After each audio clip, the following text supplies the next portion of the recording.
La team, on est sur Yu-Gi-Oh! Omega! Fallait trop que je fasse un truc. En fait, à chaque fois, je suis hypé quand je lance ce jeu. Je suis trop content. J'ai envie de tout faire. Déjà, j'ai envie de tester les nouveaux héros, mais ils sont toujours pas disponibles sur Omega. Les gars, par pitié, si vous voyez la vidéo, par pitié, mettez les héros, mettez les nouveaux héros. Faut absolument que je les joue. J'attends que ça, en fait.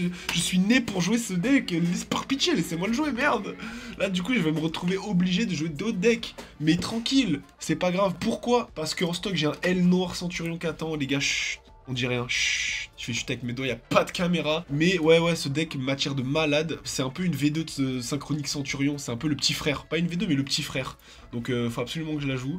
Mais ça, chut, c'est pour la prochaine fois. Aujourd'hui, on est sur Ryzeal Finsmith, un deck qui mérite tellement sa place à des kilomètres. On va voir de suite pourquoi, mais honnêtement, ouais, ce deck mérite juste sa place, quoi. Les combos Finsmith, en fait, font tout le taf tout seul. Et Ryzeal, je l'ai toujours vu, depuis que je le joue, depuis sa sortie, je l'ai toujours vu comme un moteur qui permet de faire un petit combo pour finir au moins, ne serait-ce au moins que sur un détonateur, pour avoir 2-3 negate, voire destruction.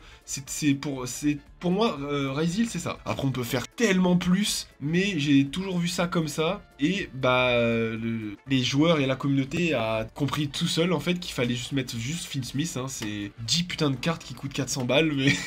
Une fois que c'est acheté, après Finsmith, ça rentre partout. Mais ça rentre vraiment bien dans Ryzeal. Parce que Finsmith est composé de 3 graveurs démons forgerons, d'une lacryma, de 1 Luri mythologique, 3 tracts démons forgerons, et on va jouer démons forgerons au paradis. Ça, c'est ce que nous on joue. Évidemment, il y a beaucoup plus de démons forgerons, mais nous on va jouer ça dans le deck. Et dans l'extra deck, on est sur, évidemment, un Desirae, un Requiem, un Séquence et un Agnum Dei. Agnum Dei, honnêtement...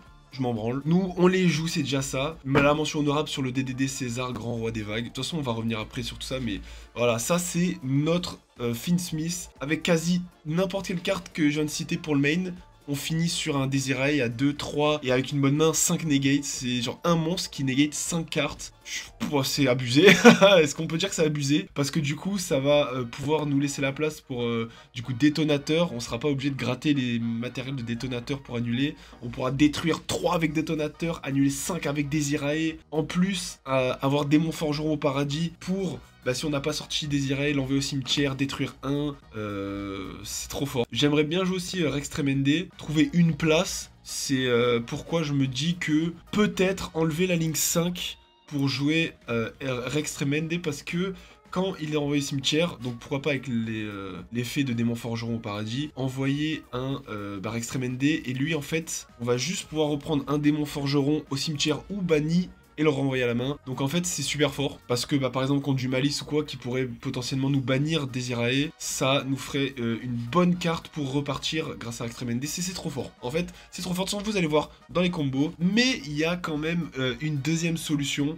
Si vous n'avez pas forcément les fonds, parce que j'avoue que le deck là, 600 € là, ça fait un peu mal au cul. Et cette deuxième solution, elle est sur ma chaîne YouTube, c'est Ryzeal Utopie. C'est une decklist qui coûte beaucoup moins cher et qui est certes moins forte, mais ça reste quand même une alternative avec des bons combos Ryzeal pour trigger un peu toutes les negates et finir sur un Utopie à 10 000, voire 20 000, qui OTK, n'importe qui. Donc c'est un deck un peu plus complexe à jouer, mais on n'est pas au bout de nos surprises avec Ryzeal Utopie. Je serais grave content de voir ce deck là un jour en face de moi. En attendant, nous, on a du coup la même base, 3 int, 3 EXT, 3 épées et 1 nœud. On va pas jouer Paume parce que en fait Démon Forgeron fait tout le taf, et Paume pour le coup là nous sert pas énormément. Avec tout, évidemment tout le package Démon Forgeron que j'ai dit, on part sur Pollen Trap. Honnêtement moi je suis parti sur 3 H, 3 Ogres, 2 Hurluberlu et 3 Nibiru, parce que le token Nibiru en fait est super important. En vrai on joue pas tant Nibiru pour le board breaker, mais plus pour le côté le token. Parce que avoir un token et commencer avec un combo Finsmith, en fait, ça peut vite nous faire les triggers, la Agnum Dei, là, pas trigger, qu'est-ce que je raconte, mais l'invoquer. ça va pouvoir nous permettre de l'invoquer beaucoup plus facilement. Et en fait, c'est grâce à elle qu'on va pouvoir réinvoquer Desirae et réinvoquer Séquence pour avoir un Desirae avec 5 negate. Donc, ouais, Nibiru, très important, les gars. Et honnêtement, ça dépend des match-ups, ça dépend de vos adversaires, de ce que vous voulez faire. Mais moi, j'ai mis 2 Hurluberlu et j'avoue, hop, je les ai rajoutés. J'avoue, j'hésite un peu entre rajouter peut-être ces deux-là en x2 à la place d'Hurluberlu ou à voir. Mais elles sont trop fortes. Elles empêchent les réinvocations, les tutos du cimetière et tout.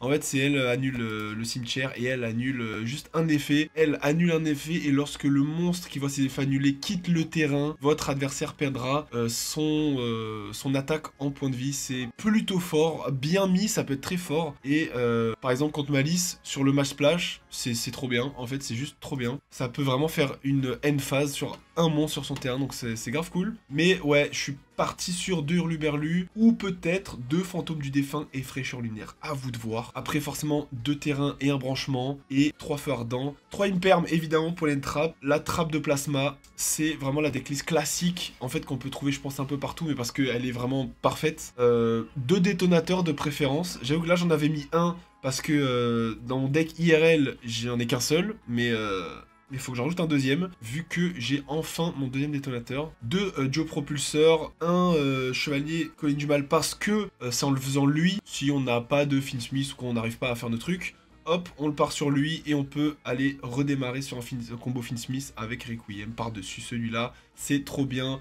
Évidemment, petit résident des abysses parce que bah on joue pas tout le temps contre Malice, donc c'est toujours l'une des meilleures cartes à avoir dans ce deck. Le DDD César, Grand Roi des Vagues, parce qu'il annule un effet d'une carte qui invoque spécialement, genre qui dit invoquer spécialement. C'est pareil, c'est super fort. Et qui se fait facilement avec la princesse Necroquip, qu'on peut faire avec uniquement, j'ai une bêtise, mais uniquement un Lacrima équipé d'un Requiem. Donc c'est vraiment pareil, abusé. Et elle, plus un graveur, ça nous fait du coup le DDD, donc toujours utile. Le jumeau de l'éclipse, en vrai dans cette decklist là, on peut l'enlever, mais c'est vrai que je l'aimais bien. Mais ouais, dans cette decklist là, on peut clairement l'enlever. Le agrégateur méréologique, toujours pour son effet de, bah, quand il est envoyé cimetière, il annule un effet d'une carte sur le terrain, c'est toujours trop fort. Desirae, qui, lorsqu'il est envoyé au cimetière, il vous permet de remélanger dans votre deck un démon lumière et d'envoyer une carte sur le terrain au cimetière, de l'envoyer au cimetière, je précise, de pas la détruire ou quoi. Donc les monstres qui sont protégés des destructions, on s'en branle. Lui, quand il est envoyé au cimetière, par exemple grâce à l'effet de démon forgeron au paradis, c'est ça envoie au cimetière. Donc ça, pareil, abusé. Et puis, parce que c'est toujours abusé, Desirae, il a un certain nombre de negate de cartes égal au nombre de classifications liens, de monstres liens qui lui sont équipés. Donc s'il est équipé d'Agnum Day, il aura évidemment 3 negate de cartes, c'est complètement abusé. Ça peut juste vous sauver des board breakers ou des trucs comme ça. Un Requiem, un séquence, une lune du paradis fermé, pareil pour aller repartir sur un démon forgeron Requiem, blablabla. Et Agnum Day et la déesse, c'est trop une bonne decklist, elle est vraiment genre légendaire. J'ai voulu mettre une petite SP parce que pour moi c'est toujours bien d'avoir une SP, mais c'est vrai que ça marche beaucoup trop bien comme ça. Pourquoi pas enlever un résident des abysses et mettre une SP en vrai? Mais j'avoue que j'aime beaucoup Résident des Abysses, et puis je l'ai en side deck, ma SP elle est là, je suis content. Bref, nous on va voir tout de suite les combos, et ensuite on part sur les duels. Allez, ça part de là, avec uniquement un graveur démon forgeron, on aura un méchant board. Graveur démon forgeron qui se défausse pour aller chercher une magie piège démon forgeron. On va prendre Tract, qu'on va utiliser. Tract qui va nous faire ajouter à la main un démon lumière. On va prendre Luri. Luri qui coûte pas très cher en QCR en plus. Et juste après ça, on va pouvoir discard, et on va discard Luri parce que quand il est envoyé au cimetière, il se spé. Donc on n'a toujours pas fait de normes. Si on a Ice en main en plus, le Int c'est masterclass parce que on va pouvoir, si vous avez vu la vidéo sur Utopie, Ryzil, on va pouvoir démarrer tous nos combos grâce à elle. Mais là, en tout cas, on peut tranquille démarrer notre Link 1 avec Requiem. Et grâce à l'effet de Requiem, on va pouvoir invoquer un graveur. Donc masterclass, on peut faire effet du graveur et remélanger pour les invoquer, faire un César DDD. Mais là, on va essayer de voir quand même un peu plus. que ça. Et on va aller lui équiper le Requiem Démon Forgeron. Et ensuite, on peut faire effet du deuxième graveur, remélanger l'Uri, invoquer encore une fois spécialement. J'ai toujours mon invocation normale, c'est bref, c'est une masterclass.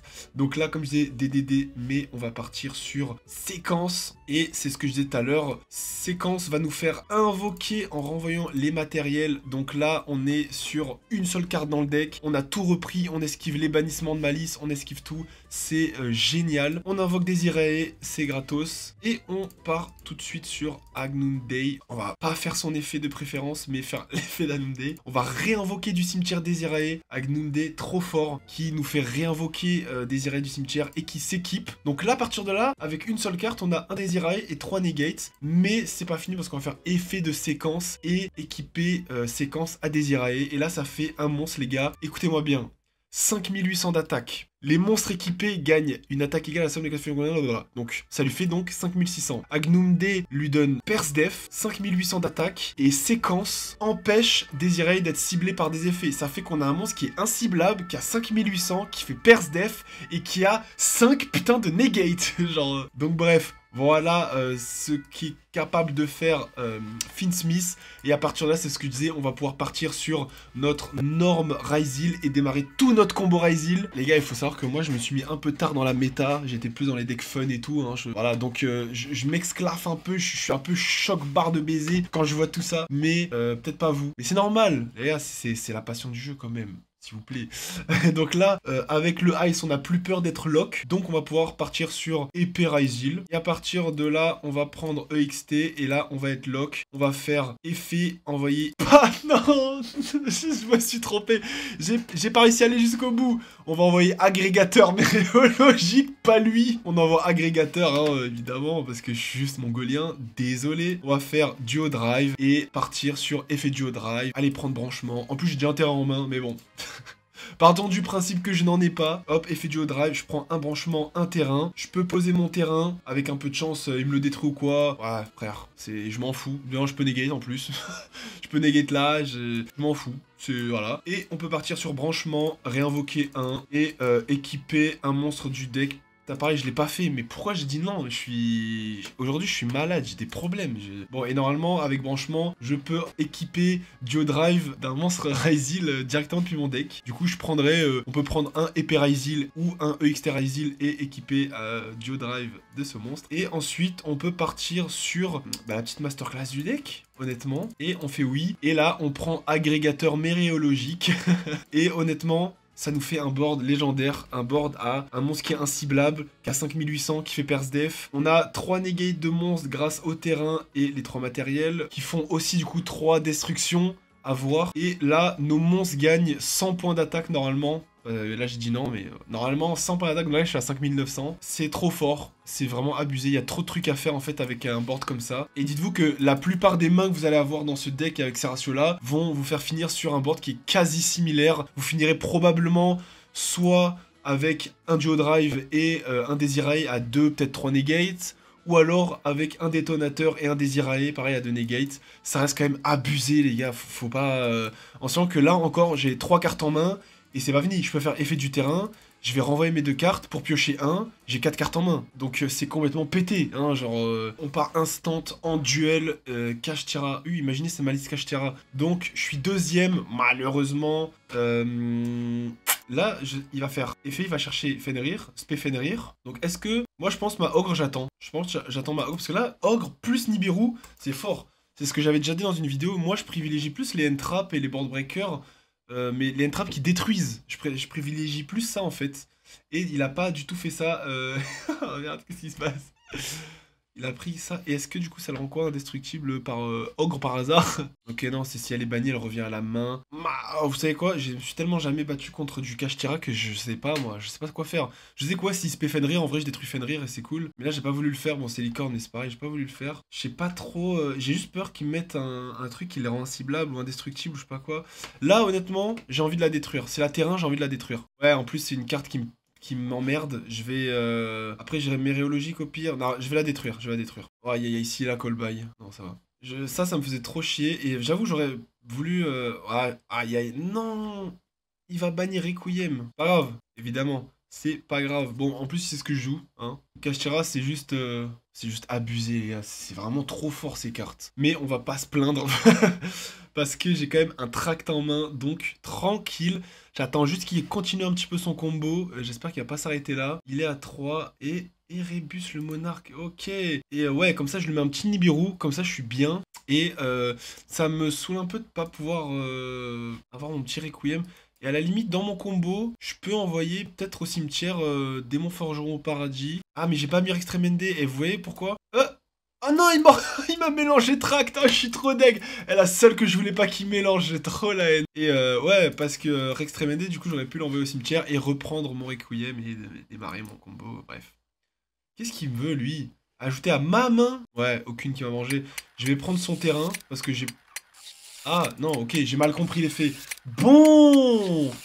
Ok, il a une phase là-dessus. Là, il va juste m'empêcher d'invoquer des monstres de l'extra deck. Et lui, je sais pas ce qu'il fait chez App. Il a pas d'effet rapide. Donc bon, je sais pas trop par où commencer vu que j'ai plus mon Requiem. Je vais essayer de partir sur un classique combo Ryzil. Et en plus, il a 3 cartes en main. Là, si il a des entraps, c'est complexe. Super. Et ben comme quoi, ça promet. Mais ça commence bien. Ah, vas-y, on va repartir direct. Cette fois, je vous en mets un bon. Là, on joue donc un deck qui est quand même assez intéressant. Vous allez voir. Je pars sur un Bonfire et je me prends une hache. C'est nickel. Je vais partir du coup sur un classique. Je peux pas faire de combo Finsmith pour le moment, donc je vais partir sur un combo classique. Et alors oui et non, parce qu'en fait si à ce moment-là j'étais parti sur le Chevalier Extinction du Mal, j'aurais pu évidemment faire Requiem juste après et finir sur mon combo Finsmith. Mais j'avais oublié. Est-ce que c'est bien, est-ce que c'est pas bien, je sais pas. En tout cas je l'ai fait. Là mon but c'est qu'il invoque pas. Genre vraiment qu'il invoque pas. Donc on part sur... la masterclass qui est le détonateur pour avoir au moins 3 négés de monstres et surtout 3 destructions. En fait là je suis principalement sur la destruction et lui je veux pas qu'il invoque. J'ai la chance grâce au terrain, je vous dis que le terrain c'est une folie, et bah regardez, grâce au terrain je pioche un graveur, je fais effet du graveur, j'ai tract en main pour le prochain tour parce que là je suis lock en rang 4, donc pas de tract pour le moment. Dinguerie, j'annule un effet, il me fait une super poly.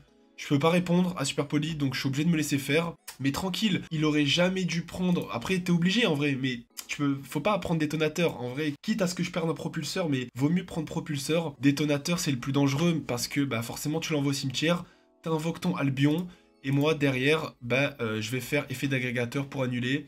Et il a plus qu'une carte en main, il met son Suijin... en zone magie piège et je me suis rendu compte, il joue Sangha du tonnerre, Suijin, je me dis attends c'est quoi ce deck de malade? Et la vérité j'aurais bien voulu qu'il fasse un peu de ses combos mais je pense que c'est plus un deck, je sais pas pourquoi il a les Suijin et tout, je sais pas, mais j'avais pas envie qu'il me sorte les 3, donc là c'est le combo où malheureusement pour lui il a plus de cartes en main, grâce au tract que j'ai eu tout à l'heure, je pars sur du coup mon Requiem, j'invoque mes 2 graveurs et on va faire le combo classique que vous avez vu tout à l'heure et en fait ça va lui faire mal aux fesses. Hop, donc là j'ai décidé de lui envoyer son monstre au cimetière parce que en fait je me suis dit je vais perdre un peu en attaque mais dans tous les cas j'ai le létal en fait, grâce au board que j'ai là, dans tous les cas j'ai le létal, donc vaut mieux ne pas avoir les 5800 que j'ai à la fin du combo et vaut mieux du coup renvoyer dans l'extra deck du coup séquence pour envoyer au cimetière son monstre. C'est ce que j'ai fait. Et avant la battle, effet de désiré. J'aurais pu le faire pendant la battle, au cas où. Mais avant la battle, j'annule ces 2 effets.